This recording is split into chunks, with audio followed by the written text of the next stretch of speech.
Hello everybody, this is Markiplier, and today we're going to be reviewing the Fnaf movie. But I'm not Markiplier exactly. This is Cain Keltic of Cain Keltic Productions. But we are actually, in fact, going to quickly review the Fnaf movie. At the time of recording this, I actually just watched it, and it was so good, it was so peak. It was so kino, alright? So if you just want to end the video here, boom, you're done. It was really good. It was so peak. It was just really fun time. I really liked it. As you can tell by my voice, I'm obviously a bit on the younger side. So I definitely grew up with Fnaf, and that is something I'm incredibly grateful for. I think it's better than Poppy Playtime and the Huggy Wuggies and whatever. So I've been waiting for this movie to come out for a while. It was announced, it feels like 8 years ago or something like that. Basically, as far as I can remember, I've always sort of thought that the FNAF movie is gonna come out any day now, and we have over 15 games or something like that. But we never got the movie until just now, and it was amazing. It was incredibly worth it. I would wait another 8 years just to watch this movie.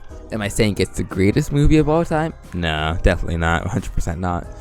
But I had fun with it, and that's all that matters to me personally. Just because it's a great love letter to the fans, and it's a great celebration of the series.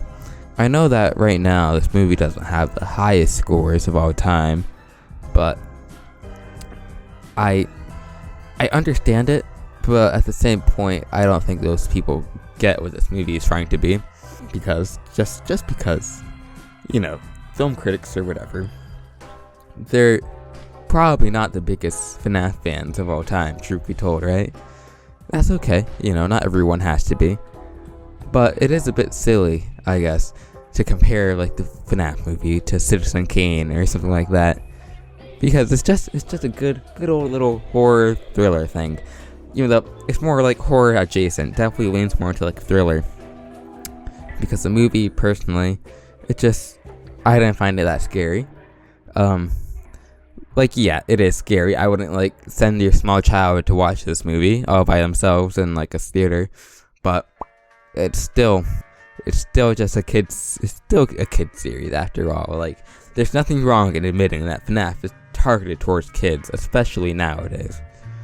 I was actually at the theater, and there are quite a lot of younger kids there, and that's cool, right? Whole new generation of FNAF fans. That's nice. I can really respect it, because I used to be one of those kids, but now I'm all old and ancient, and I felt like a little grandpa watching it go back to its roots. Because this movie, if you didn't know, it's actually based off the first FNAF game, and that game's pretty old, and it's nothing like what the series is now. So it's nice that it's a bit different, but he still added some of the more recent elements. He added Vanny. She's in the movie. She was actually pretty cool. She wasn't bad. Her character was a bit different than in the games, but that's okay. They did something a bit different.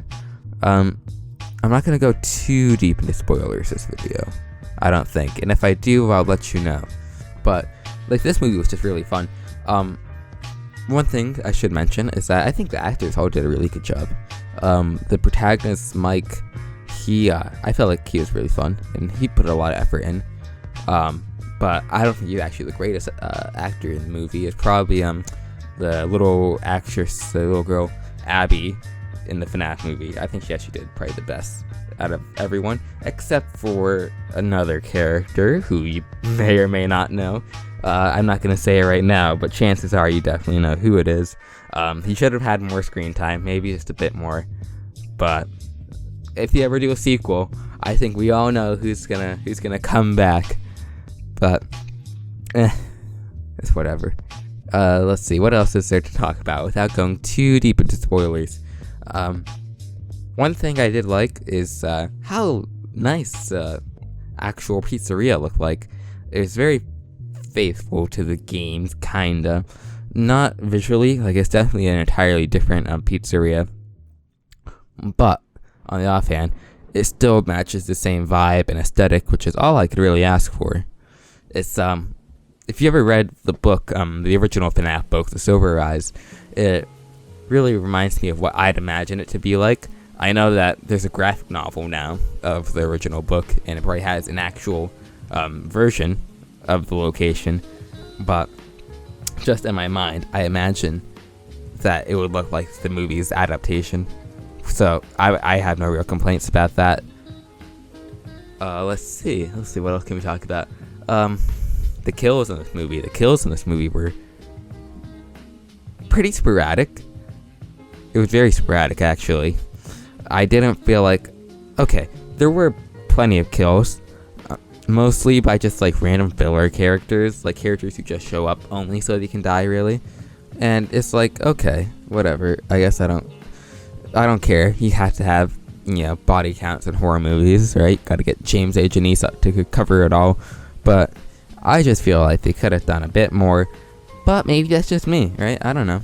But the kills, specifically, I did like them. This movie had a PG-13 rating. It wasn't rated R, just so more kids could watch it. But I guess on the offhand, is that they had to tame down the gore and blood. But FNAF has never really been known for any gore or real blood, right? Because you get jump scared, and then when we never really see what happens after the jump scare in any of the FNAF games. Really, it's pretty ambiguous and left to your imagination. And the movie really does try to keep that in mind, but which is something that's very important. Despite that, this movie does have a lot of gore in it, at least more than I expected. Like, there's some pretty gnarly kills. A lot of separations and like squished body parts, and everything looks like complete. Like, imagine smashing a pumpkin. That's what some of the kills reminded me of. It got pretty bad, but I still think that most people could stomach it, while also still being pretty fun. And like the whole movie, there's this one kill.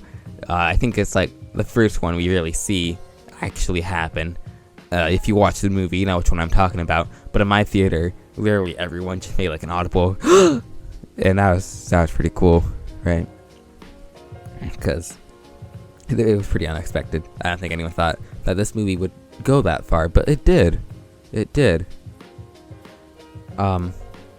pacing of this movie did feel a bit off. If you've seen any reviews so far, a lot of people have been saying that it has too much plot and not enough of the original horror setting and sort of ideas and concepts that the original games had. But I don't care. I don't really care. Truth be told, I don't care in the slightest. It's definitely meant for like more of the hardcore fans who know more of the plot. Just because this game is dedicated to the fans, not to the general horror audience.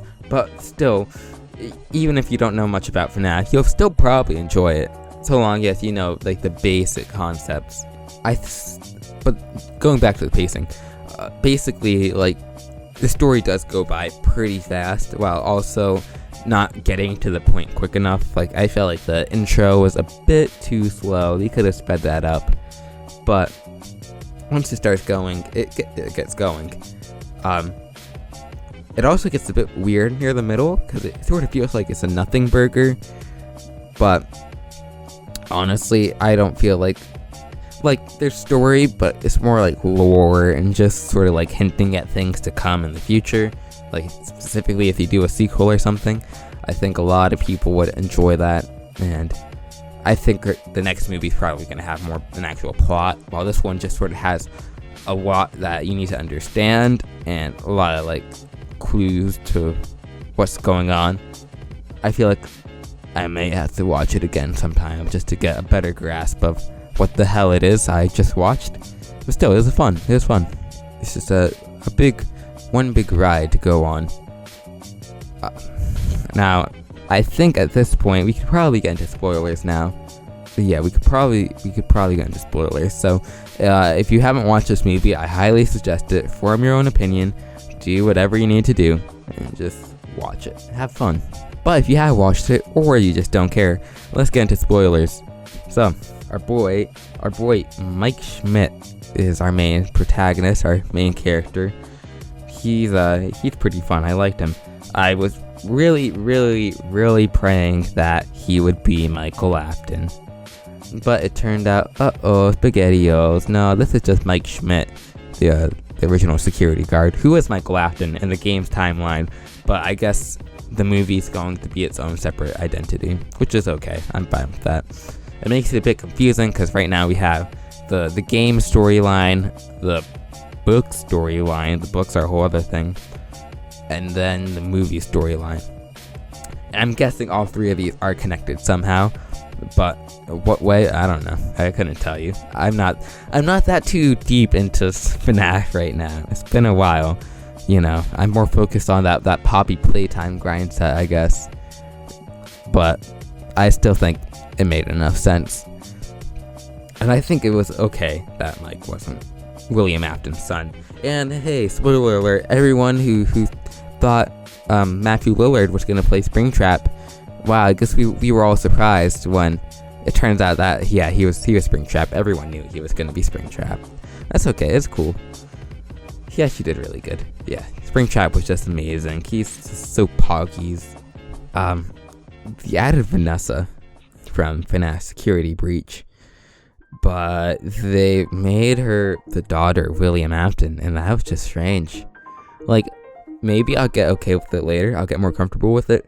But I feel like, right, if you're gonna have William Afton be a parent and that he has a kid, I feel like Mike could have just been the better option, because, you know, the storyline's already there, right? He killed his brother accidentally, and his dad just made a bunch of killer robots. I think that's good on its own to be a good story.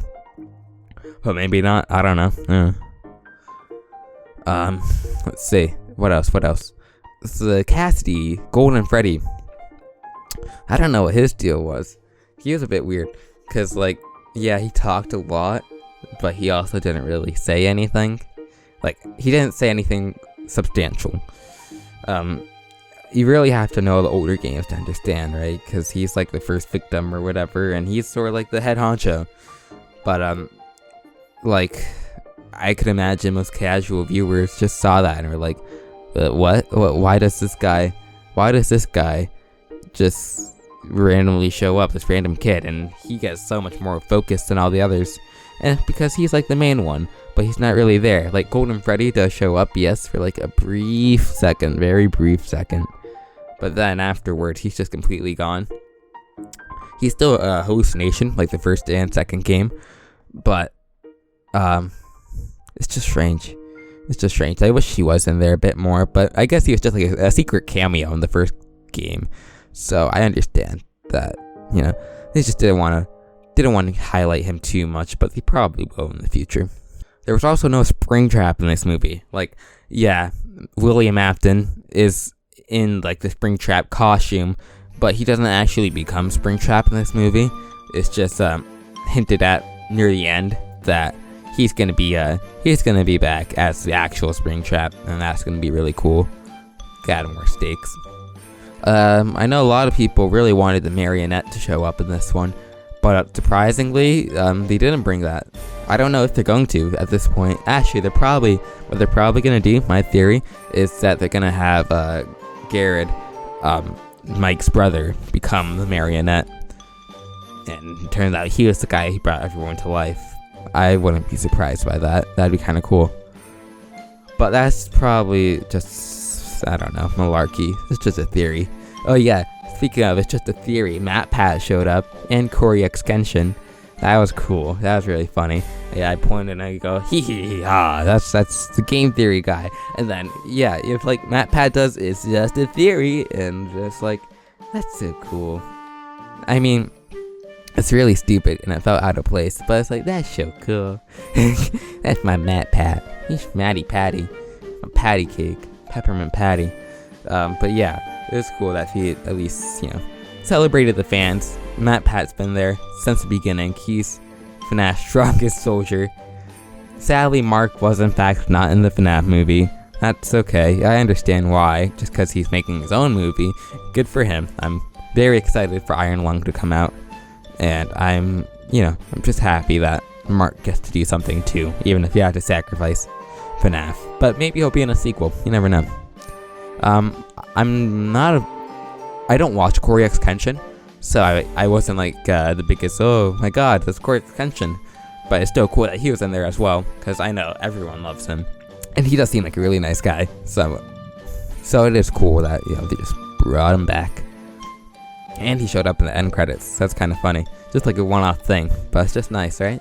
A little Corey X Kenshin every once in a while. There was also a couple photos of a bunch of Fnaf YouTubers. Shows up in like a split second, but you can still see it, which is cool if you saw any like the pre-production stuff.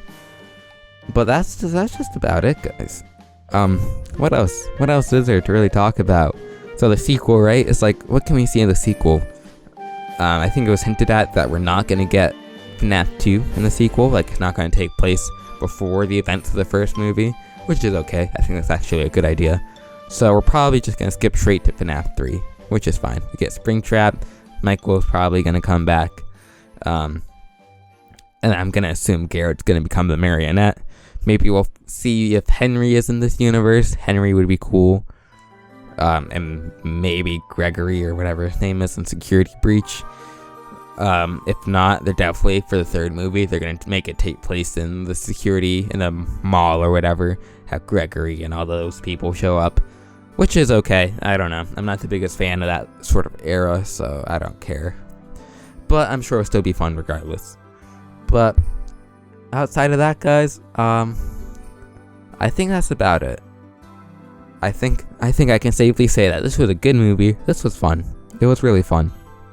That's all I can ask for in these type of movies. I'm not the biggest Blumhouse guy, but you and I can admit that Blumhouse actually we hit it right on the target this time, and it was a good movie. I'd highly recommend it if you didn't watch it. And it's even on Peacock already, which is a strange choice, but it's still cool. But I think besides that, guys, that's it. And I'll see you later, guys. Adios, and brush your teeth.